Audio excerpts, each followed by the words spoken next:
അമ്മ hi good morning. Good morning. എല്ലാവർക്കും കിട്ടിയിട്ടുണ്ട് അമ്മ. ഈ മഴക്കാലല്ലേ, പ്രത്യേകിച്ച് കാട്ടാനകളൊക്കെ ഇറങ്ങുന്നുണ്ട് കേട്ടിട്ടുണ്ടോ അമ്മ? അവിടെ ഇവിടെയൊക്കെ ഈ പുഴയോരങ്ങളിലും കാട്ടിലും അവിടെ ഇവിടെയൊക്കെ കാട്ടാനകൾ ഇറങ്ങുന്നുണ്ട്, കാട്ടു പന്നികൾ ഇറങ്ങുന്നുണ്ട്. അതുപോലെ ഇന്ന് രാവിലെ പുലർച്ചയ്ക്ക് അമ്മ അതിന് നടന്നു പോയില്ലേ, ഇതിലെ വീട്ടിലത്തെ ഒരു ചെറിയ കുട്ടിയില്ലേ, അത് പേടിച്ചിട്ട് ഉമ്മാന്ന് കൂപ്പിട്ട് ഉള്ളിലോടിന് കണ്ടു. വരയം പോലെ ഇറങ്ങിയിട്ട് ഈ നൈറ്റ് കണ്ടിട്ട് പെട്ടെന്ന് കാണില്ലല്ലോ, ഇഷ്ടത്തല്ലേ, അത്രയും രാവിലെ അല്ല മേടിച്ചു. അല്ലമ്മ, കുട്ടികൾക്ക് ഇത് അറിയണ്ടമ്മ. ഇങ്ങനെയല്ല കുട്ടികൾ കണ്ടുകൊണ്ടിരിക്കണം. അവിടെ ആന ഇറങ്ങി, ഇപ്പുറത്ത് പന്നി ഇറങ്ങി, മയിൽ ഇറങ്ങി എന്നൊക്കെ പറയുമ്പോൾ ഇനി പുലി ഇറങ്ങിയിട്ട് അവിടെ മറ്റേ കൊണ്ടുപോകുന്നിട്ട് ആ കുട്ടി ഒരു ഒറ്റ ഓട്ടോ അങ്ങനെയാണെന്ന് എനിക്ക് തോന്നുന്നത്. ഇട്ടിച്ചതിന്റെ എല്ലായിടത്തും മഴയാണ്, മനസ്സിലായോ? ഒരുപാട് മഴയും ഇതൊക്കെ ആയിട്ട് മനുഷ്യൻ പേടിച്ചിട്ടിരിക്കുകയാണ്. പപ്പടാണ് എൻ്റെ ഒരു തമാശ. അതെ ദൈവമേ, എവിടെ ഒരു അപായം സംഭവിക്കാണ്ടിരിക്കട്ടെ എന്ന് പറഞ്ഞിട്ട് പ്രാർത്ഥിക്കുകയാണ് എല്ലാവരും. ഈ ലോകത്തുള്ള എല്ലാവർക്കും, എൻ്റെ യൂട്യൂബ് കുടുംബാംഗങ്ങൾക്കും, എവിടെയെങ്കിലുമൊക്കെ താമസിക്കുക ഒരുപാട് മഴയൊക്കെ ഉണ്ടെങ്കിൽ ആർക്കും ഒന്നും സംഭവിക്കരുതേ ഭഗവാനേന്ന് പ്രാർത്ഥിക്കുകയാണ്. ഈ ലോകം മുഴുവൻ ആർക്കും ഒന്നും വരരുത്. എന്താ പറഞ്ഞാൽ ഒന്നും നമ്മൾ അനുഭവിച്ചതല്ലേ, വലിയൊരു ദുരിതം ഉണ്ടാവാണ്ടിരിക്കട്ടെ എന്ന് പ്രാർത്ഥിക്കുക. വല്ലാത്തൊരു ദുരന്തത്തിൽ നിന്നും കരകയറി വന്നവരാണ് നമ്മൾ മലയാളികൾ. അതുകൊണ്ട് ഇങ്ങനെ അടുപ്പിച്ചുള്ള മഴകൾ കാണുമ്പോഴും വെള്ളപ്പൊക്കങ്ങൾ, കടൽ തീരത്ത് താമസിക്കുന്ന ആൾക്കാർ അങ്ങനെ ഒരുപാട് പേരുണ്ട്. ഒരാളെ ഒന്നല്ല, എത്ര ജില്ലകളാണ് ഇന്നലെ മുതലൊക്കെ എല്ലാവർക്കും ലീവും കാര്യങ്ങളൊക്കെ കൊടുത്തിട്ടുള്ളത്. അങ്ങനെയൊക്കെ ശ്രദ്ധിക്കുമ്പോൾ എല്ലാവരും പ്രാർത്ഥനയോടുകൂടി ആർക്കും ഒന്നും സംഭവിക്കാണ്ട് സർവർക്കും നന്മയുണ്ടാവട്ടെ, നല്ലത് വരുത്തട്ടെ എന്ന് ഈശ്വരനോട് പ്രാർത്ഥിക്കാം. അതെ, ഇന്ന് ഞാൻ ഉണ്ടാക്കാൻ പോണത് ഒരു ബീൻസ് മെഴുക്ക് വരട്ടിയാണ്. ബീൻസ് ഞാൻ ഇവിടെ കഴുകി വൃത്തിയാക്കി അരിഞ്ഞു വെച്ചിട്ടുണ്ട്. അതിന് വേണ്ട സാധനങ്ങൾ അധികം ഒന്നും വേണ്ട. ചെറിയുള്ളി ഒന്ന് ചതച്ചത്, വെളുത്തുള്ളി ഒരു 2 അടി ചതച്ചത്, പിന്നെ പച്ചമുളക് അരിഞ്ഞതാണ്, പിന്നെ കുറച്ച് കുരുമുളക് പൊടി, പിന്നെ അതുപോലെ ഉപ്പ്, കടുക്, എണ്ണ. ഇത്രയും സാധനങ്ങളാണ് നമുക്ക് ഇതിന് വേണ്ടത്. കറിയൊക്കെ ഇരിക്കുന്നുണ്ട്. അത് മാത്രമല്ല, നാളെ തൊട്ടിനി ഒരു 7 ദിവസം ഇവിടെ നോൺ വെജ് ഒന്നും ഉപയോഗിക്കില്ല. രാമായണ മാസം ആരംഭം, കർക്കിടക മാസം, എല്ലാ മാസം മുഴുവൻ ഇവിടെ നടക്കില്ല.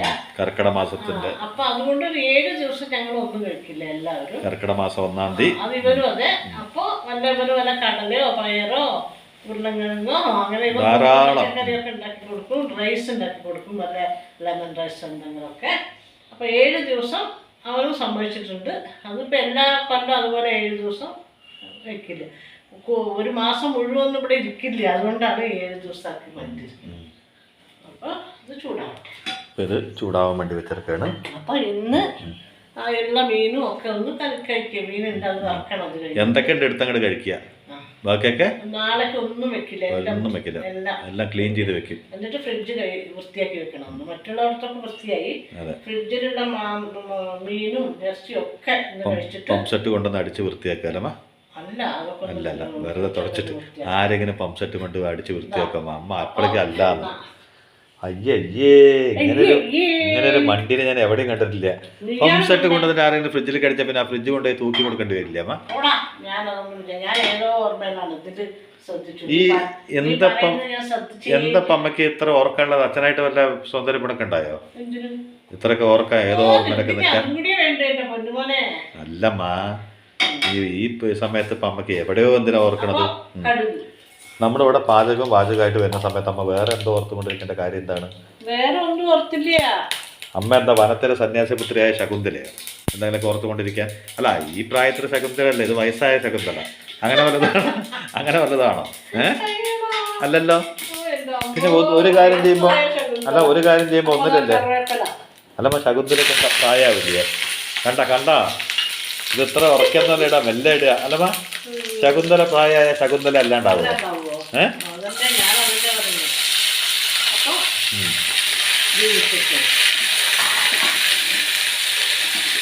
പിന്നെ അതിന് ചിന്തള മന്ദളാണ് വിളിക്കുക. അല്ലമ്മ, അമ്മക്കിപ്പോ പ്രായം ഉണ്ടല്ലോ. അല്ല, അമ്മയ്ക്ക് പ്രായമായതുകൊണ്ട് അമ്മയുടെ പേര് അമ്പുജെന്ന് മാറ്റിട്ട് വേറെ എന്തെങ്കിലും വെക്കുവോ? ഇല്ല. അപ്പൊ ശകുന്തലന് ശകുന്തല എന്നല്ലേ വിളിക്കുക. ശകുന്തല പ്രായമായ ശകുന്തലെന്നല്ലേ വിളിക്കുക. മന്ദല കുന്തല എന്നൊന്നും വിളിക്കുന്നില്ല. ശകുന്തള. പക്ഷേ അങ്ങനെ വിളിക്കുന്നത് ഞാൻ എപ്പോഴും അമ്മേനെ അമ്മാന്ന് തന്നെയല്ലേ വിളിക്കുന്നത്. ഞാൻ ജനിച്ചപ്പോഴും അമ്മാന്ന് തന്നെയല്ലേ വിളിച്ച്. അമ്മൂമ്മന്നൊന്നും വിളിച്ചിട്ടില്ലല്ലോ. പിന്നെ എങ്ങനെ അമ്മ വിളി മാറുക? ഒരിക്കലും മാറില്ല. നമ്മൾ എന്താണോ ശീലിച്ചു വന്നത് അതന്നെയാണ് നമുക്ക് പറയാൻ പറ്റില്ല. ഇപ്പം അമ്മേനെക്കാട്ടിലും മൂത്ത ആൾക്കാർ അമ്മേനെ അമ്പുജ തന്നെ വിളിക്കുക. അമ്മയ്ക്ക് പ്രായമായി വന്നിട്ട് വേറെ എന്തെങ്കിലും വിളിക്കാൻ പറ്റുമോ? കുംഭുജം അങ്ങനെയൊന്നും മാറ്റില്ലല്ലോ. അല്ലല്ല പറയുക, അങ്ങനെ മാറ്റാൻ വഴിയില്ലല്ലോ. ഓരോന്നായിട്ടില്ല. ഓരോന്നായിട്ടിട്ടില്ലല്ലോ. ഞാൻ വിചാരിച്ച അമ്മ കളിക്കുകയാണ്. അമ്മ ഇതിന്റെ ഇടയിൽ പച്ചമുളക് കിട്ടുന്നത് നമുക്ക് അറിയില്ലല്ലോ. അല്ല, ഈ പച്ചമുളക് ഈ സസ്പെൻസ് സിനിമ കാണുമ്പോൾ ആയിരിക്കും കടിക്കുമ്പോൾ എരിവ് കിട്ടുമ്പോൾ മാത്രമേ അറിയുള്ളൂ പച്ചമുളക് ഉണ്ടെന്നുള്ളത് അല്ലേ. എന്താ പറയുക, പച്ച ബീൻസും പച്ചമുളക് അതേ കളർ മുളകാണ്. ഒരു പിടിയില്ല. അത് നോക്കിയിട്ട് അച്ഛനെ ഇട്ട് കൊടുത്തിട്ടാ. അച്ഛൻ മുളക് ഇഷ്ടപ്പെടാത്ത ആളല്ലേ. അല്ല, എനിക്ക് തിരഞ്ഞെടുത്തിട്ടോ അച്ഛന് വേണത്തിൽ ഇട്ട് കൊടുത്തോട്ടോ. ഇപ്പം അടച്ചു കൊടുത്തു, അടച്ചു. അപ്പൊ ഞാൻ ഇന്ന് നമ്മുടെ ആ രാജാക്കന്മാരില്ലേ, പണ്ടത്തെ രാജാക്കന്മാർ, നമ്മുടെ എല്ലാ കഥയിലും ഒരു രാജാവ്, ഒരു മന്ത്രി, ഒരു തന്ത്രി, ഒരു സന്യാസിയൊക്കെ ഉണ്ടാവുമല്ലോ. എനിക്ക് അവരാരും വേണ്ട. ആ രാജാവിനെ കുറച്ച് നേരത്തേക്ക് ഞാൻ അങ്ങോട്ട് എടുക്കുകയാണ് കേട്ടോ. എന്നിട്ട് എടുത്തിട്ട് അല്ലമ്മ, ഇപ്പൊ ഈ രാജാവ് ഉണ്ടല്ലോ, രാജാവ്, ഈ രാജാവ് എന്ന് പറയുന്ന വ്യക്തി ഏത് രാജാവാണെങ്കിലും ഒരു നാട്ടിലൊരു രാജാവ്, ഒരു രാജപുത്രൻ യുവരാജനാണല്ലോ പിന്നെ രാജാവുക. അപ്പൊ യുവരാജൻ എന്നുള്ള ആ ചെറിയൊരു പ്രായം ഉണ്ടല്ലോ എന്ന് വെച്ചാൽ പഠനകാലം. ഇപ്പൊ നമ്മുടെയൊക്കെ LKG UKG ചേർത്തും പോലെ ഇവരെ കൊണ്ടുപോയി ചേർത്തുന്ന സ്ഥലത്തിന്റെ പേരാണല്ലോ ഗുരുകുലം. ഇവിടെ കൊണ്ടുപോയി ചേർത്തുന്ന സമയത്ത് തന്നെ ഇവർ ശരിക്കും പറയുകയാണെങ്കിൽ സ്വർണ്ണ കിരീടം കൊണ്ട് ജനിച്ച വ്യക്തികളാണ്. അല്ലേ, എന്തിനാ വെള്ളം കുടിക്കുന്നത്? അങ്ങനത്തെ ഒന്നും ഞാൻ പറയണോ ഇല്ല, ചോദിക്കണോ ഇല്ല. അല്ലാണ്ട് ഞാൻ പറയാൻ തുടങ്ങുമ്പോൾ വെള്ളം കുടിക്കൊന്നുമല്ലല്ലോ. അപ്പോൾ ഇവരൊക്കെ ജന്മനാൾ എല്ലാ സമ്പത്തും കൊണ്ട്, അല്ല ജന്മം കൊണ്ട് തന്നെ ജനിക്കുമ്പോ തന്നെ ജന്മനാൾ. ഓ അങ്ങനെ കേക്കൂ. നന്നായി ചിരിച്ചല്ലോ അമ്മ. അത് മതി കേട്ടോ, കുശുമ്പ് കൊണ്ടെങ്കിൽ അമ്മ ഒന്ന് ചിരിച്ചല്ലോ. അപ്പോ ഇവരൊക്കെ ജനിച്ച നാട് മുതൽ തന്നെ രാജാവിന്റെ മകനാണ്. അപ്പൊ രാജാവിന്റെ മകൻ പോണത് പഠിക്കാൻ എവിടെയാണ്? ഗുരുകുലത്തിൽ ഒരു സന്യാസിന് ചിലപ്പോൾ ഓല പരിഞ്ഞ, അല്ലെങ്കിൽ മരം കൊണ്ട് പടുത, അല്ലെങ്കിൽ മരത്തിന്റെ ചോട്ടിലുള്ളതും ഒരു ഗുരുക്കളാണ് ഇവരൊക്കെ പഠിപ്പിക്കുക.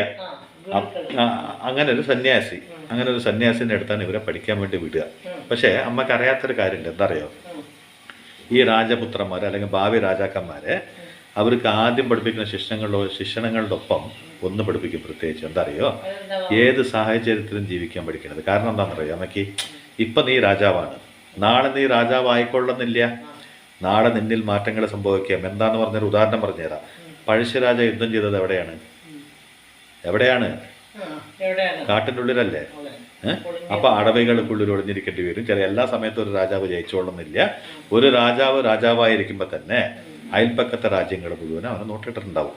എന്നാണ് ഇയാളെ തോൽപ്പിക്കാൻ പറ്റിയത്. അങ്ങനെ അഥവാ തോറ്റുപോയാൽ അവിടെ ബാക്കിയുള്ള മന്ത്രിയോ സൈനികനോ സൈനാധിപതിയോ ആരെങ്കിലും ഒരാൾ ഈ രാജാവിനെ രക്ഷപ്പെടുത്തിയതിനു ശേഷം രാജാവിനെ എന്താ അടുത്ത കൊട്ടാരത്തിലല്ല കൊണ്ടുപോവുക. ഏതെങ്കിലും വനത്തിൻ്റെ ഉള്ളിലോ ഗുഹയ്ക്കുള്ളിലോ അല്ലെങ്കിൽ ഏതെങ്കിലും പാവപ്പെട്ടവൻ്റെ ഒരു കുടിലിൻ്റെ ഉള്ളിലോ ഭക്ഷണം കഴിച്ചിട്ടോ കഴിക്കാണ്ടോ ഭക്ഷണിയിരുന്നൊക്കെ ജീവിക്കേണ്ടി വരും. അപ്പോൾ ഗുരുകുലം ആദ്യം പഠിപ്പിക്കണം എന്താ അറിയോ, വീഴ്ചയിൽ നിന്ന് പഠിക്കണം എന്നാണ്. എന്ന് വെച്ചാൽ എപ്പോഴും വാളെടുത്ത് യുദ്ധം ചെയ്യണം, യുദ്ധം ചെയ്ത് ജയിക്കുന്ന മാത്രമല്ല പഠിപ്പിക്കുക. അത് തീർച്ചയായിട്ടും പഠിപ്പിക്കും. എങ്ങനെയാണ് യുദ്ധം ജയിക്കുക, യുദ്ധതന്ത്രങ്ങൾ എന്താണ്, രാജാവിൻ്റെ യോഗ്യതകൾ എന്താണ്, രാജാവ് എങ്ങനെ ജീവിക്കണം, എങ്ങനെ പ്രജയോട് സംസാരിക്കണം, എല്ലാ തത്വജ്ഞാനങ്ങളും നൽകിയിട്ടാണ് ഒരു രാജാവിനെ രാജാവാക്കി മാറ്റുക. എങ്ങനത്തെ ഭക്ഷണം കൊടുക്കണം. കണ്ടിട്ടുണ്ടാവും നിങ്ങൾ ഈ രാജാക്കന്മാരെ നിങ്ങൾ കണ്ടിട്ടില്ലെങ്കിലും രാജാക്കന്മാർ ഉപയോഗിച്ച വസ്ത്രങ്ങൾ നിങ്ങൾ കണ്ടിട്ടുണ്ടാവും. ആ വസ്ത്രം കാണുമ്പോൾ പറയാ ഈ വ്യക്തി എത്ര ഹൈറ്റ് ഉണ്ടായിരുന്നു, മ്യൂസിയത്തിൽ കണ്ടിട്ടുണ്ട്. അപ്പൊ അവരെടുത്ത് ഉപയോഗിക്കുന്ന പണ്ടത്തെ രാജാക്കന്മാരുടെ ഈ കത്തിയൊക്കെ നിങ്ങൾ കണ്ടിട്ടുണ്ടാവും, സ്വാർഡൊക്കെ കണ്ടിട്ടുണ്ടാവും. ഈ സാധനം തന്നെ നമുക്ക് 2 പേര് വേണം ഒരു കൈ കൊണ്ട് പൊക്കണമെങ്കിൽ. പണ്ടത്തെ ആൾക്കാർ തന്നെ ആരോഗ്യമാണ്. പക്ഷെ എന്നാലും അന്നത്തെ രാജാക്കന്മാർ ഇപ്പോൾ കുറേ രാജാക്കന്മാരുടെ കിരീടവും ഡ്രസ്സൊക്കെ കൂടിയിരിക്കുന്ന സെറ്റ് ചെയ്ത് വെച്ചിട്ടുണ്ടാവും. ഈ രാജാവ് ഇത്ര ഹൈറ്റ് ഉണ്ടായിരുന്നു. അങ്ങനെ നോക്കുമ്പോൾ 7 അടിക്ക് മുകളിലുള്ള രാജാക്കന്മാർ അങ്ങനെയൊക്കെ വരണമെങ്കിൽ അതിനുള്ളൊരു പൗഷ്ടികമാണ്. അന്നത്തെ ഭക്ഷണം തന്നെ പൗഷ്ടികമാണെങ്കിൽ ഇവർക്ക് കൊടുക്കണം ഭക്ഷണത്തിന് വലിയൊരു പ്രത്യേകതയും കൂടി ഉണ്ടായിരുന്നു. അതിൻ്റെ ഒപ്പം തന്നെ അവർ പഠിപ്പിക്കുന്ന ആദ്യ പാഠം എന്തറിയോ, ഇവൻ്റെ ആരോഗ്യത്തിൻ്റെ ഒപ്പം തന്നെ അറിവ് എന്ന് വെച്ചാൽ വിവേകം, വിവരം. അതാണ് ജീവിതത്തിലെ ഏറ്റവും വലിയ ജ്ഞാനം. ഇന്നും അന്നും എന്നും ജീവിക്കാനുള്ള ജ്ഞാനം. ഒരു വീഴ്ച സംഭവിക്കുമ്പോൾ ആദ്യത്തെ പാഠം പഠിക്കണമെന്നാണ് എല്ലാ ഗുരുക്കളും പറഞ്ഞു കൊടുക്കുക. കാരണം എന്താ പറഞ്ഞാൽ, എവിടെയാണോ നീ വീഴുന്നത് അവിടെ നിന്ന് ഉയർന്ന് എണീക്കില്ലേ, അതാണ് നിൻ്റെ ആദ്യത്തെ വിജയം. വീണവിടെ തന്നെ കടന്നാൽ പോയി, പിന്നെ നീ ഒരിക്കലും മുന്നോട്ട് എണീക്കില്ല. എപ്പോൾ നീ വീഴുന്നോ നിൻ്റെ ജീവിതത്തിൻ്റെ ആദ്യ പാഠങ്ങൾ തുടങ്ങുകയാണെന്ന്. എപ്പോൾ വീഴുന്നോ അപ്പോൾ തുടങ്ങുന്നു. വീണവിടെ നിന്ന് നീ എങ്ങനെയാണ് എണീക്കുക, എത്ര പ്രചോദനത്തിലാണ് നീ എണീക്കുക, അവിടെയാണ് നിൻ്റെ ജീവിതം തുടങ്ങാൻ പോകുന്നത്. മനസ്സിലായില്ലേ? അപ്പോൾ ജീവിതം എന്ന് പറയണത് വീഴ്ച ഉണ്ടായിക്കൊണ്ടേ ഉണ്ടാവും. വീഴ്ച വരാതെ ഒരു ജീവിതം മുന്നോട്ട് പോകുകയില്ല. ഈ ഏറ്റക്കുറച്ചിലുകളുടെ പേര് തന്നെയാണ് ജീവിതം. അപ്പോൾ ഓരോ ജീവിതത്തിനും ഒരർത്ഥമുണ്ട്. എന്ന് വെച്ചാൽ ഇന്ന് അമ്മ ഒരു സമ്പന്നയാണെന്ന് വിചാരിച്ചോളൂ, നാളെ ഈ സമ്പത്ത് നമുക്ക് ഒപ്പുണ്ടാവണമെന്നില്ല. അപ്പോൾ ഈ സമ്പത്ത് ഉള്ളവൻ ശരിക്കും പറയുകയാണെങ്കിൽ, ചിലരൊക്കെ ഈ സമ്പത്ത് വന്നു കഴിഞ്ഞാൽ യഥാർത്ഥത്തിൽ സമ്പത്ത് വരുമ്പോൾ സംഭവിക്കുന്ന ഏറ്റവും വലുത് എന്താണെന്നറിയോ അമ്മയ്ക്ക്? കണ്ണ് കാണാണ്ടാവുക എന്നുള്ളതാണ്. എന്ന് വെച്ചാൽ കണ്ണിന് ശരിക്കൊരു മങ്ങൽ സംഭവിക്കും. അത് സമ്പത്തിൻ്റെ മങ്ങലാണ്. ആ മങ്ങൽ എങ്ങനെ സംഭവിക്കുക എന്ന് പറയുമ്പോൾ, പ്രത്യേകിച്ച് നമ്മുടെ അടുത്ത് ഒരുപാട് സ്നേഹം കാണിച്ചവരെയും നമ്മളെ സഹായിച്ചവർ പെട്ടെന്ന് നമ്മൾ മറന്നുപോകും. എന്നിട്ട് നമ്മൾ വേറൊരു ലോകത്ത് നിന്ന് നമുക്ക് തുല്യമായ ആൾക്കാരെ തിരഞ്ഞു പോകണ ഈ വശമൊന്നും നമുക്ക് കാണില്ല. വേറൊരു വശത്ത് മാത്രം ദൃഷ്ടി വെച്ച് പോണതിൻ്റെ പേരാണ് കണ്ണിൻ്റെ ബ്ലൈൻഡ്നെസ് എന്ന് പറയുന്നത്. അത് സമ്പത്ത് കൊണ്ട് സംഭവിക്കുന്ന ഒരു ബ്ലൈൻഡ്നെസ്സാണ്, ഒരു മങ്ങൽ. ആ മങ്ങൽ നമ്മൾ സ്വയം വരുത്തതാണ്. അത് ഈ സൈഡിൽ നിൽക്കണമെന്ന് നമുക്ക് കാണില്ല. ഈ ഇടത്തെ കണ്ണ് കാണുന്നത് വലത്തെ കണ്ണ് കാണില്ല പറയുമ്പോൾ പോയിക്കൊണ്ടേ ഉണ്ടാവും. ആ മങ്ങൽ സംഭവിക്കുന്നതിൻ്റെ പേരാണ് അഹങ്കാരം. ഈ അഹങ്കാരം കൊണ്ട് ഉണ്ടാകുമ്പോൾ പല സംഭവങ്ങളുണ്ട്. എന്താണെന്നറിയോ? ഒരു പൈസ ഉള്ളവൻ എങ്ങനെ ഒരുപാട് സമ്പത്ത് വന്ന് കൂടുമ്പോൾ, അല്ലെങ്കിൽ സമ്പത്ത് നിൻ്റെ കയ്യിലുള്ളപ്പോൾ, ഇപ്പോൾ ഈ ഒരു രാജാവിൻ്റെ ഒരു പഠനം ഞാൻ പറഞ്ഞു തന്നില്ലേ, വീഴ്ചയിൽ എങ്ങനെ ജീവിക്കണം, ഇല്ലായ്മകൾ നീ എങ്ങനെ തരണം ചെയ്യുമെന്ന് പറഞ്ഞു കൊടുക്കുമ്പോൾ തന്നെ എന്താണ് ഈ സമ്പത്തുള്ളവൻ എന്താണ് പഠിക്കേണ്ടത് എന്ന് വെച്ചാൽ, ഇന്ന് അമ്മ ഒരു സമ്പന്നയാണെന്ന് വിചാരിച്ചോളൂ, വെറുതെ വിചാരിച്ചാൽ മതി കേട്ടോ. അങ്ങനെ വിചാരിച്ചോളൂ. നാളെ ഇതൊന്നും ഇല്ലാണ്ടവനൊരു കാലത്ത് അമ്മയ്ക്ക് ജീവിക്കണമെങ്കിൽ അമ്മ എന്താണ് ശരിക്കും പഠിക്കേണ്ടത്? ഞാൻ പറഞ്ഞു തന്നത് എന്താണ് ആദ്യം? ഒരു രാജാവിന് പഠിപ്പിച്ചു കൊടുക്കുന്നത് എന്തുകൊണ്ടാണത്? അപ്പോൾ ജീവിതത്തിൽ രാജാവിന് മാത്രമല്ല, അത് ഓരോ വ്യക്തികളും സമ്പത്തുള്ളപ്പോൾ എന്താണ് പഠിക്കേണ്ടത്, അങ്ങനെ പഠിച്ചു കഴിഞ്ഞാൽ സമ്പത്ത് ഇല്ലാണ്ടാവുമ്പോൾ നമുക്കത് കൊണ്ടുണ്ടാകുമ്പോൾ ഗുണം എന്താണെന്ന് പറയാൻ പറ്റുമോ? പിന്നെന്താ, എൻ്റെ ഈ പ്രായത്തിൽ അങ്ങനെ എത്ര അനുഭവങ്ങൾ ഞാൻ ഓരോരുത്തരുടെ ജീവിതത്തിൽ കണ്ടിട്ടുണ്ട്. അമ്മ ഭീഷ്മന്റെ അമ്മ ഗംഗാമാത എത്രയൊക്കെ പ്രായം എന്ന് പറയാം. നമ്മുടെ ചെറിയ പ്രായത്തില് അങ്ങനെ പറഞ്ഞാൽ മതി. എന്താ അറിയോ, ഈ സമ്പത്ത് എന്ന് പറയുന്നത് നമുക്ക് വന്നു കഴിയുമ്പോൾ, ആർക്കാണെങ്കിലും ഒരു മനുഷ്യന് സമ്പത്ത് വരുമ്പോൾ കൂടുതൽ പണ്ടത്തെ ആൾക്കാരൊക്കെ പറഞ്ഞുതരാം. എൻ്റെ അച്ഛൻ എന്തിനധികം പറയണേ, എൻ്റെ അച്ഛനും അമ്മയും ഞങ്ങളോട് എപ്പോഴും പറയാറുണ്ട്, നമ്മൾ നന്നായി ജീവിക്കുമ്പോൾ, നല്ല രീതിയിൽ നമ്മൾ ജീവിക്കുമ്പോൾ നമുക്ക് എളിമയാണ് അത്ര കൂടുതൽ പഠിക്കുന്നത്. എളിമ എന്ന് പറഞ്ഞാൽ മനസ്സിലായില്ലേ? ഒരു എളിമ, അത് നമ്മുടെ ജീവിതത്തിൽ നമുക്ക് അതാണ് ആദ്യം നമ്മൾ പഠിക്കേണ്ടത്. എൻ്റെ അച്ഛനൊക്കെ വളരെ ചെറിയ ഇതെന്ന് പിന്നെ വലിയ ആളായതാണല്ലോ. അപ്പോൾ അച്ഛൻ ആ സമയത്ത് അച്ഛൻ പറയും, നമ്മൾ എത്ര എന്തെങ്കിലുമൊക്കെ നമ്മുടെ വീട്ടിൽ ആരുടെങ്കിലും എന്തെങ്കിലും ഒരു വർത്തമാനം വരുമ്പോൾ അപ്പ പറയും, അതെ എളിമ വേണം ആദ്യം. നമ്മൾ എങ്ങനെ ജീവിക്കണോ അതിനനുസരിച്ച് നമ്മൾ എത്ര ഉയരങ്ങളിൽ എത്തണോ അത്രയും നമ്മുടെ സ്വഭാവത്തിന് എളിമ ഉണ്ടാവണം എന്നാണ് പറയുക. അഹങ്കാരം പാടില്ല. ഇതൊക്കെ നമുക്ക് തന്നെ നമ്മുടെ അച്ഛനും അമ്മയൊക്കെ പറഞ്ഞു തന്നിട്ടുള്ളതാണ്. പിന്നെ അനുഭവങ്ങൾ കൊണ്ട് കുറേ പാഠങ്ങൾ ഞാൻ കണ്ടിട്ടുണ്ട്. ഓരോരുത്തരുടെ ജീവിതം കണ്ട് അതിൽ നിന്നും പാഠം ഉൾക്കൊണ്ടിട്ടുണ്ട്, കണ്ടിട്ട്. മനസ്സിലായോ? അപ്പൊ ഇവിടെയൊക്കെ ഞാൻ കണ്ടത്, ചിലർക്ക് ഒരുപാട് സമ്പത്തൊക്കെ വന്നു കഴിയുമ്പോൾ നമ്മൾ ചെയ്യേണ്ടത് എന്താണെന്നറിയോ, നമുക്ക് എല്ലാം ഉണ്ട്, ഉള്ള സമയത്തും നമ്മളൊരു പരിമിതിയോടെ ജീവിക്കുക. അതായത് ഭക്ഷണം കഴിക്കണം, നമുക്ക് ഇഷ്ടമുള്ള സാധനങ്ങൾ കഴിക്കണം, നമുക്ക് ഇഷ്ടമുള്ളതൊക്കെ ചെയ്യണം. പക്ഷെ അതൊന്നും നമുക്ക് ഒരു ആർഭാടമായി മാറ്റും. പരിധി വിട്ടു പോകരുത്. കാരണം എന്താ പറഞ്ഞാൽ, നമുക്ക് പൈസ ഉണ്ട് എന്നിട്ട് നമ്മൾ അയ്യോ പട്ടിണി കിടന്ന ജീവിതം തന്നെ ജീവിക്കണം എന്നൊന്നും ആരും വിചാരിക്കണ്ട. അങ്ങനെ അതല്ല, ഇപ്പൊ നമുക്കൊന്നും ഇല്ലാത്ത സമയത്ത് നമ്മൾ കഞ്ഞി കുടിച്ചു, അതുകൊണ്ട് നമ്മുടെ സമ്പത്ത് ഉണ്ടാവുമ്പോഴും നമ്മൾ കഞ്ഞി കുടിക്കണം, അങ്ങനെയല്ല. നമുക്ക് ആവശ്യമുള്ള ഭക്ഷണമാവട്ടെ, വസ്ത്രങ്ങളാവട്ടെ, എല്ലാം അത്യാവശ്യത്തിന് എല്ലാം വേണം. പക്ഷെ അതന്നെ ഒരു ശീലമാക്കി മാറ്റരുത്. കാരണം എനിക്കില്ലാത്തപ്പോൾ ഞാൻ ഒരുപാട് ദുരിതം അനുഭവിച്ചു, അതുകൊണ്ട് എനിക്കിപ്പോൾ ഉണ്ട്, അതുകൊണ്ട് ഞാൻ എല്ലാം എനിക്ക് നേടിയെടുക്കണം, എന്ന് പറഞ്ഞിട്ടുള്ള അതിനു വേണ്ടി മാത്രമുള്ള ഓട്ടപ്പാച്ചലാവുന്നത്. അങ്ങനെ ആവുകയാണെങ്കിൽ തന്നെയാണ് നമ്മുടെ ജീവിതം അവസാനിക്കുന്നതെന്ന് നമുക്ക് പറയാൻ അല്ല, അങ്ങനെ ആവുകയാണെങ്കിൽ കുഴപ്പമില്ല. പക്ഷെ ഇന്ന് തന്നെ മരിക്കുന്നല്ലോ ഉറപ്പും കൂടി വേണം. വേണം. എന്നാ പിന്നെ ഇതൊക്കെ ദഹിക്കണ വരെ കഴിച്ച് അല്ലമ്മ ദഹിക്കണ വരെ കഴിച്ചിട്ട് 24 മണിക്കൂറിനുള്ളത് 250 സംഭവങ്ങളൊക്കെ മാറി മാറി വചനങ്ങളും വൈദ്യുതങ്ങളൊക്കെ ഒരുപാടുണ്ട്. അയ്യോ നമ്മൾ ഇന്ന് അനുഭവിച്ചത് ഇന്നേ കിട്ടുള്ളൂ എന്നുള്ള തോന്നലാണോ നമ്മൾ ചെയ്യുക? നാളെ ഒരു ജീവിതം ഉണ്ടോ ഇല്ലെന്നൊന്നും നമുക്കറിയില്ല. അതൊക്കെ ദൈവത്തിന്റെ കയ്യിലാണ്. നമ്മൾ എന്ത് അനുഭവിക്കണം എന്നുള്ളതും ആ ദൈവത്തിന്റെ കയ്യിൽ തന്നെയാണ്. അപ്പൊ നാളെ നമ്മൾ ഇന്ന് രാത്രി കിടന്നുറങ്ങി നാളെ കാണില്ല എന്നുള്ളതൊരു വിശ്വാസം. പക്ഷെ അത് പറഞ്ഞിട്ട് നാളത്തേക്കും മറ്റന്നാളേക്കുള്ളതൊക്കെ നമുക്ക് ഇന്ന് കഴിക്കാൻ പറ്റുമോ? ഇപ്പൊ ഭക്ഷണം നമ്മുടെ വയറ്റിൽ എത്ര വേണം അത്ര നമുക്ക് കഴിക്കാൻ പറ്റും അല്ലേ? അല്ലാണ്ട് നമുക്ക് ഞാൻ നാളെ ഇങ്ങോട്ട് ഇല്ലാണ്ടാവും, അപ്പൊ എനിക്കിതൊന്നും നാളെ കഴിക്കാൻ പറ്റില്ല, അതുകൊണ്ട് ഞാൻ ഇതെല്ലാം കൂടി ഒരുമിച്ച് കഴിക്കട്ടെ എന്ന് പറഞ്ഞാൽ ഒരാൾക്ക് കഴിക്കാൻ പറ്റുമോ? ഇന്നലെ ഞാൻ ഭക്ഷണം കഴിച്ചിട്ടില്ല എന്ന് പറഞ്ഞിട്ട് 3 ദിവസത്തെ കൂടുതൽ ഒന്ന് കഴിക്കാൻ പറ്റുമോ? അതും പറ്റില്ല. ഇന്നലെയൊക്കെ ഞാൻ പട്ടിണിയായിരുന്നു. അപ്പൊ ഇന്നത്തെ മിന്നാനത്തെ ഒക്കെ കൂടിയിട്ട് എനിക്ക് ഇന്ന് കഴിക്കണമെന്ന് പറഞ്ഞാലും പറ്റില്ല. അപ്പൊ അതുപോലെ തന്നെയാണ് ജീവിതം. അപ്പൊ നമ്മൾ സമ്പത്ത് വരുന്ന സമയത്ത് നമ്മുടെ പരിമിതിക്ക് അനുസരിച്ച് നമുക്ക് ആവശ്യമുള്ളതെല്ലാം നമ്മൾ കഴിക്കണം, ആവശ്യമുള്ളതെല്ലാം നമുക്ക് വേണം. പക്ഷെ അതിലും നമുക്കൊരു പരിമിതി വെച്ച് കഴിയുമ്പോൾ ചിലപ്പോൾ നമുക്ക് ഈ സമ്പത്ത് അവസാനം വരെ ഉണ്ടാവും, ചിലപ്പോൾ അത് ഇല്ലാണ്ടും വരാം. ആ സമയത്ത് അപ്പോഴും നമുക്ക് ഇതുപോലെ ജീവിക്കാൻ പറ്റും. ഞാൻ ഒരുപാട് സമ്പത്തുള്ള സമയത്ത് ഇതന്നെയായിരുന്നു എൻ്റെ ജീവിതം. ഇപ്പൊ ഇല്ലാണ്ടാവുമ്പോൾ ഇതന്നെ എന്റെ ജീവിതം എന്നുള്ളൊരു മനസ്സിന് നമുക്കൊരു എന്ന് വെച്ചാ ഉള്ളപ്പോ എളിമയിൽ ജീവിക്കാൻ പഠിച്ച ഇല്ലാത്തപ്പോ വരുന്ന ദുരിതങ്ങളിൽ നമുക്ക് ഒരു ബുദ്ധിമുട്ട് ഉൾക്കൊള്ളാൻ സാധിക്കും. എന്ന് വെച്ചാൽ അതൊന്നും കുഴപ്പമില്ല. ഞാൻ ഉള്ളപ്പോഴും ഒരുപാട് ആർപ്പാടിച്ചിട്ടൊന്നുമില്ല, അതുകൊണ്ട് ഇപ്പൊ കുറച്ച് കുറവാണെങ്കിലും ഇതിലും ഞാൻ സംതൃപ്തനാണെന്നുള്ള തോന്നൽ നമുക്ക് ആ തോന്നൽ വരും. അതിന്റെ പകരം ഉള്ള നിമിഷങ്ങൾ മുഴുവനും നമ്മൾ ആർപ്പിടിച്ച് ജീവിച്ചു കഴിഞ്ഞാൽ നാളൊരു ദിവസം ഇല്ലാണ്ടാവുമ്പോ ശരിക്കും പറഞ്ഞാൽ ജീവിതം തന്നെ വേണ്ടാന്ന് തോന്നുന്നു. അപ്പൊ ജീവിതം എന്ന് പറയുന്നത് നമ്മുടെ കയ്യിൽ സ്വർഗം, നമ്മളാണ് നമ്മുടെ ജീവിതം സ്വർഗമാക്കുന്നത്, മറ്റുള്ളവരല്ല. നമ്മുടെ ജീവിതം സ്വർഗമാക്കാനും നരകമാക്കാനും നമുക്ക് തന്നെയാണ് കഴിയുക.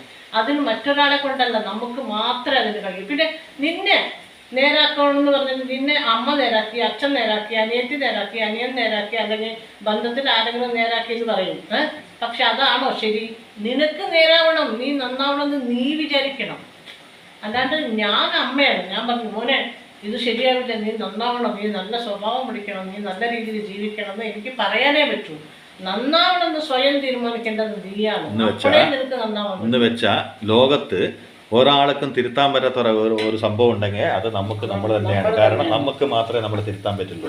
കാരണം നിങ്ങൾ ചിത്രങ്ങൾ വരയ്ക്കുന്ന പല ചിത്രകാരന്മാരെ കണ്ടിട്ടുണ്ടാവും, ശിലകൾ ഉണ്ടാക്കുന്ന ശില്പികളെ കണ്ടിട്ടുണ്ടാവും, കൊട്ടാരങ്ങൾ പണിയുന്ന അതുപോലത്തെ എഞ്ചിനീയർ എല്ലാവരും നിങ്ങൾ കണ്ടിട്ടുണ്ടാവും. പക്ഷേ നമ്മുടെ കയ്യിലൊരു സ്കെച്ച് ഉണ്ട്. എന്ന് വെച്ചാൽ നമ്മുടെ മനസ്സിനെ നമ്മുടെ ജീവിതത്തിന് രൂപപ്പെടുത്തുന്ന ഒരു സ്കെച്ച്, നമ്മുടെ കണ്ണിൽ വിസബൽ അല്ലാത്തൊരു സ്കെച്ച് ഉണ്ട്. ആ സ്കെച്ചിലൂടെ നിന്നെ രൂപപ്പെടുത്താൻ നിനക്ക് മാത്രമേ കഴിയില്ല. ലോകത്ത് നിന്നെ നന്നാക്കാൻ ആർക്കും കഴിയില്ല. ഒരാൾക്ക് തന്നെ ഉപദേശിക്കാം, പക്ഷെ നന്നാവണമെന്ന് തീരുമാനിക്കുന്നത് നീ ആയതുകൊണ്ട് നിന്റെ ശില്പി നീ തന്നെയാണ്. കാരണം നിന്റെ ശില്പി നീ ആയതുകൊണ്ട് ഈ ഒരു ലോകത്ത് ഒരു മനുഷ്യനും ഒരാൾക്ക് നന്നാക്കാൻ പറ്റില്ല. ഞാൻ തന്നെ എത്രയോ ആൾക്കാർക്ക് എന്നെക്കാളും താഴെയുള്ള ആൾക്കാർ എന്തെങ്കിലും ചെയ്യുമ്പോൾ അത് അങ്ങനെ ചെയ്യരുത് കേട്ടോ, അത് തെറ്റാണ്, ഇങ്ങനെ കേൾക്കും, പറഞ്ഞു കൊടുക്കും, പക്ഷെ അനുസരിക്കണമെന്നില്ല. പക്ഷെ അവര് ആണോ അതെയോ ശരി, ഇനി നമുക്ക് അങ്ങനെ ശരിയല്ലേ, ചേച്ചി പറഞ്ഞത് ശരിയാണ്, അങ്ങനെ പലരും പറയും.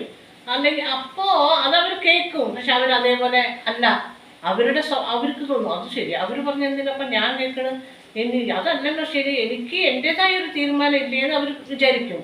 അത് ഒരു ഉദാഹരണം പറഞ്ഞാണ്. അങ്ങനെ എല്ലാവരും അങ്ങനെ തന്നെയാണ്. ഇപ്പൊ എന്നോട് ഒരാൾ പറയാണ്, ഇപ്പൊ നീ ആരോന്ന് വിചാരിക്കും മകനാന്നല്ല, അപ്പൊ എന്നോട് വന്നിട്ട് പറയാണ് അതെ ഇങ്ങനെ ചെയ്യണം, അത് ഇങ്ങനെ ചെയ്താലേ ശരിയാവോ, ആണോ, ഞാൻ കേൾക്കും. പിന്നെ ഞാൻ ചിന്തിക്കുക എന്തിനാണ് അവർ പറഞ്ഞു കേൾക്കുന്നത്, എനിക്ക് എൻ്റെതായ ഒരു വിചാരമില്ലേ, എൻ്റെതായ ചിന്തകളില്ലേ, ഞാൻ അതുപോലെ ജീവിക്കാനും ഞാനാണ്. എന്നിട്ട് ഞാനാണ് എന്നെക്കുറിച്ച് വിലയിരുത്തി ഞാനാണ് നേരാവേണ്ടത്, ഞാൻ നന്നാവണമെന്ന് ഞാൻ സ്വയം വിചാരിച്ചാൽ മാത്രമേ നന്നാകാൻ പറ്റൂ. മറ്റുള്ളവർ എന്തൊക്കെ ഉപദേശങ്ങൾ നൽകിയാലും അതൊക്കെ കാറ്റത്ത്. അതുപോലെ തന്നെ ജീവിതത്തിൽ നമുക്കുള്ള സമയത്ത് ഈ കുരുമുളക് പൊടി ഇട്ട് കൊടുക്കാം. കുരുമുളക് അപ്പോൾ ജീവിതത്തിൽ നമുക്കുള്ള സമയത്ത് നമ്മുടെ കണ്ണിൽ കാണുന്ന വേണ്ടതും വേണ്ടാത്തതും ഒക്കെ നമുക്ക് മേടിച്ചു കൂട്ടാൻ തോന്നും. എന്തൊക്കെ നമ്മുടെ കണ്ണിൻ്റെ ദൃഷ്ടിയുടെ മുമ്പത്ത് കാണുന്നുണ്ടോ? കാരണം നമുക്കൊരു തോന്നൽ, എൻ്റെ അടുത്ത് ഇഷ്ടംപോലെ കാശുണ്ട്, അതൊന്നും ഇപ്പോഴൊന്നും കഴിയില്ല, അതുകൊണ്ട് ഇതൊക്കെ മേടിച്ചു കൂട്ടാൻ തോന്നുമ്പോൾ വേണ്ടതും വേണ്ടാത്തതും നമ്മൾ മേടിച്ചു കൂട്ടും. അവസാനം വേണ്ടാത്തത് മുഴുവൻ സൈഡിലിരിക്കുന്നുണ്ടാവും. നമുക്ക് ജീവിതത്തിൽ ഏറ്റവും അമൂല്യമായ ചില സാധനങ്ങൾ ഉണ്ടാവും. അത് നാളെ ഒരു ദിവസം ബുദ്ധിമുട്ട് വന്നപ്പോൾ നിങ്ങൾക്ക് എന്നെ വിൽക്കേണ്ടി വരുമ്പോൾ ആ വിഷമം നിങ്ങളുടെ കയ്യിലുണ്ടാവും. അതിൻ്റെ പകരം നമുക്കെല്ലാം വേണം ലോകത്ത്. അമ്മ പറഞ്ഞ പോലെ എല്ലാം നമുക്ക് ആസ്വദിക്കണം. എല്ലാം ആസ്വദിച്ച് ഒരു മനുഷ്യൻ ജീവിതത്തിൽ എങ്ങനെയൊക്കെ ജീവിക്കണമോ സന്തോഷമായിട്ട് അങ്ങനെയൊക്കെ ജീവിക്കണം. പക്ഷെ മതി മറന്ന് ഒരു ആക്രാന്തത്തോടുള്ള ജീവിതം തന്നെ, ഈ ലോകത്തുള്ളത് മുഴുവൻ ഇന്ന് തന്നെ അനുഭവിക്കണമെന്ന് ആക്രാന്തം ജീവിച്ചു കഴിഞ്ഞാൽ നാളെ ഒരു ദിവസം ഇല്ലയെന്നൊന്നും നമുക്ക് പറയാൻ പറ്റില്ല. നാളെ ദിവസം എങ്ങനെയാണെന്നും നമുക്ക് പറയാൻ പറ്റില്ല. നാളെ എങ്ങനെ ആയിരിക്കും എന്ന് പറയാൻ പറ്റില്ല. ആ സമയത്ത് ഇതെല്ലാം അനുഭവിച്ച് നിങ്ങൾക്ക് ജീവിക്കാൻ പറ്റാത്തൊരു സമയം വരും. അപ്പോൾ ഉള്ളപ്പോൾ ലളിതമായി അത്യാവശ്യം നല്ല സന്തോഷമായൊക്കെ നമ്മൾ ജീവിച്ചു കഴിഞ്ഞാൽ ഇല്ലാണ്ട് വരുന്ന ഒരു കാലത്ത് നമുക്കതൊരു താങ്ങായിരിക്കും, മനോബലമായിരിക്കും. അല്ലെങ്കിൽ ഒരിക്കലും അതിൽ അഡ്ജസ്റ്റ് ചെയ്ത് പോകാണ്ട് നമ്മളിങ്ങോട്ട് ജീവിച്ച് ശീലിച്ചു കഴിഞ്ഞാൽ ഒരിക്കലും ഒരു കഷ്ടകാലത്തെ തരണം ചെയ്യാൻ. കഷ്ടകാലം എന്ന് പറയുന്നത് ഒരു വീഴ്ചയാണ്. ആ വീഴ്ചയെ എണീക്കണമെങ്കിൽ ആത്മധൈര്യം വേണം. ആത്മധൈര്യം ഉണ്ടാവണമെങ്കിൽ ഉള്ളപ്പോഴും ഉള്ളപ്പോൾ നാളെ ഇത് ശാശ്വതമല്ല, നമ്മൾ നാളെ മാറാം, ആ മാറ്റത്തിന് ഞാൻ തയ്യാറായി ഇരിക്കണം എന്ന് പറഞ്ഞൊരു ലളിത ജീവിതത്തിൽ ഒരു അല്പപിടുത്തം എനിക്ക് ഇതിനെക്കാളും മോശപ്പെട്ട സമയം വന്നേക്കാന്നൊരു തോന്നൽ നമ്മുടെ ഉള്ളിലുണ്ടെങ്കിൽ ഏത് മോശപ്പെട്ട സമയം എന്ന് പറഞ്ഞാൽ ആ വീഴ്ച ഉണ്ടല്ലോ, ആ വീഴ്ചയിൽ നിന്ന് എണീക്കാൻ പറ്റും അതിശക്തനായിട്ട്, പവർഫുൾ ആയിട്ട്. അല്ലേ? പിന്നെന്താ, അതന്നെയാണ് നമ്മള് നാളെ നമ്മൾ കണ്ടിട്ടില്ല എന്ന് പറയല്ലോ. അതുകൊണ്ട് നമ്മൾ ഇന്നേക്കുള്ളത് മാത്രമാണോ നമ്മൾ കരുതി വെക്കുന്നത്? എന്തും ഒരിക്കലും അല്ല. എന്തിനൊരു അരി മേടിക്കുമ്പോ അല്ല, നമ്മുടെ മനുഷ്യന്റെ ജീവിതം എത്ര ഉള്ളൂ എന്ന് പറഞ്ഞിട്ട് നമ്മൾ ഇന്നൊക്കെ മാത്രം അരി മേടിച്ചിട്ടാണ് വരുന്നത്. അത് ഒരു മാസത്തേക്കുള്ള അരി മേടിച്ചു. അപ്പൊ ഇത് നമ്മൾ ഉപയോഗിക്കേണ്ടി വരുന്നുള്ള വിശ്വാസം കൊണ്ടല്ലേ. അതേപോലെ നിങ്ങളുടെ സമ്പത്തും നാളെ നിങ്ങൾക്ക് ആവശ്യം വരുന്നുള്ള ചിന്ത നിങ്ങൾക്ക് ഉണ്ടാവും. അപ്പൊ എന്താ പറഞ്ഞാൽ നമുക്കത് ഒരു കരുതൽ എപ്പോഴും നമുക്ക് വേണം. അപ്പൊ നമുക്ക് ദുഃഖം ഉണ്ടാവില്ല. അപ്പൊ നമ്മുടെ എല്ലാ ദുഃഖത്തിനും നമ്മുടെ എല്ലാ ഉയർച്ചയ്ക്കും നമ്മുടെ എല്ലാ താഴ്ചയ്ക്കും നമ്മൾ തന്നെയാണ് കാരണം. അല്ലാണ്ട് ചുറ്റും നിൽക്കുന്ന ആരുമല്ല, പറഞ്ഞു തരുന്നവരുമല്ല. നമ്മൾ സ്വയം ചിന്തിക്കാനുള്ള ബുദ്ധിയൊക്കെ ദൈവം. അതിനാണ് പണ്ട് കാലത്ത് കാരണന്മാർ പറഞ്ഞിരിക്കണത്, നീ ഒരു പടിപടിയായിട്ട് നിന്റെ ജീവിത ലക്ഷ്യത്തേക്ക് ഉയരങ്ങളിലേക്ക് കയറിപ്പോയിക്കൊണ്ടിരിക്കുമ്പോൾ കയറി വന്ന പടിയെ നീ മറക്കരുത്. തിരിഞ്ഞു നോക്കുമ്പോൾ അവിടെ നിനക്ക് സഹായം നൽകിയവരെയും നിന്റെ കൂടെയുള്ളവരും നീ ഒരിക്കലും മറക്കാനും വെറുക്കാനും പാടില്ല. എത്ര ഉയരത്തിൽ നിന്ന് നീ നോക്കിയാലും അത്രയും ഉയരത്തിൽ നിന്റെ തല കുനിഞ്ഞിട്ട് വേണം നീ താഴെയുള്ള ഓരോന്നിനും നോക്കാമെന്ന്. എന്ന് വെച്ചാൽ അമ്മ ഏറ്റവും ഹൈറ്റിൽ നിൽക്കുമ്പോൾ ഈ ഭൂമി ഭയങ്കര സുന്ദരമായിട്ട് കാണും. പക്ഷെ ഈ ഭൂമി സുന്ദരമായിട്ട് കാണണമെങ്കിൽ നിന്റെ തല എന്താവണം? ആകാശം മാത്രമേ കാണുള്ളൂ. അപ്പൊ താഴെ നോക്കിയാലല്ലേ ഈ ഭൂമിയുടെ സൗന്ദര്യം കാണാൻ പറ്റുള്ളൂ. അപ്പൊ യഥാർത്ഥ സൗന്ദര്യം എവിടെയുള്ളത്? എളിമയുള്ളവിടെ മാത്രമാണ് സൗന്ദര്യമുള്ളൂ. എളിമയുള്ളവിടെ മാത്രമാണ് നല്ല മനസ്സുണ്ടാവുള്ളൂ. ആ നല്ല മനസ്സുള്ളവന് ഒരിക്കലും തോൽവി ഉണ്ടാവില്ല. അത്രയേ ഉള്ളൂ. ജീവിതം എന്നുള്ള ആക്രാന്തത്തിൽ നിന്നും ജീവിതം എന്നുള്ള ഐശ്വര്യത്തിലേക്കുള്ള യാത്രയാണ് നമ്മൾ ഉള്ളപ്പോൾ. ഇന്ന് അനുഭവിച്ചതേ ഇന്ന് കിട്ടുള്ളൂ അങ്ങനെയുള്ള വിചാരം അത് സത്യമാണ്, അത് വാസ്തവാണ്.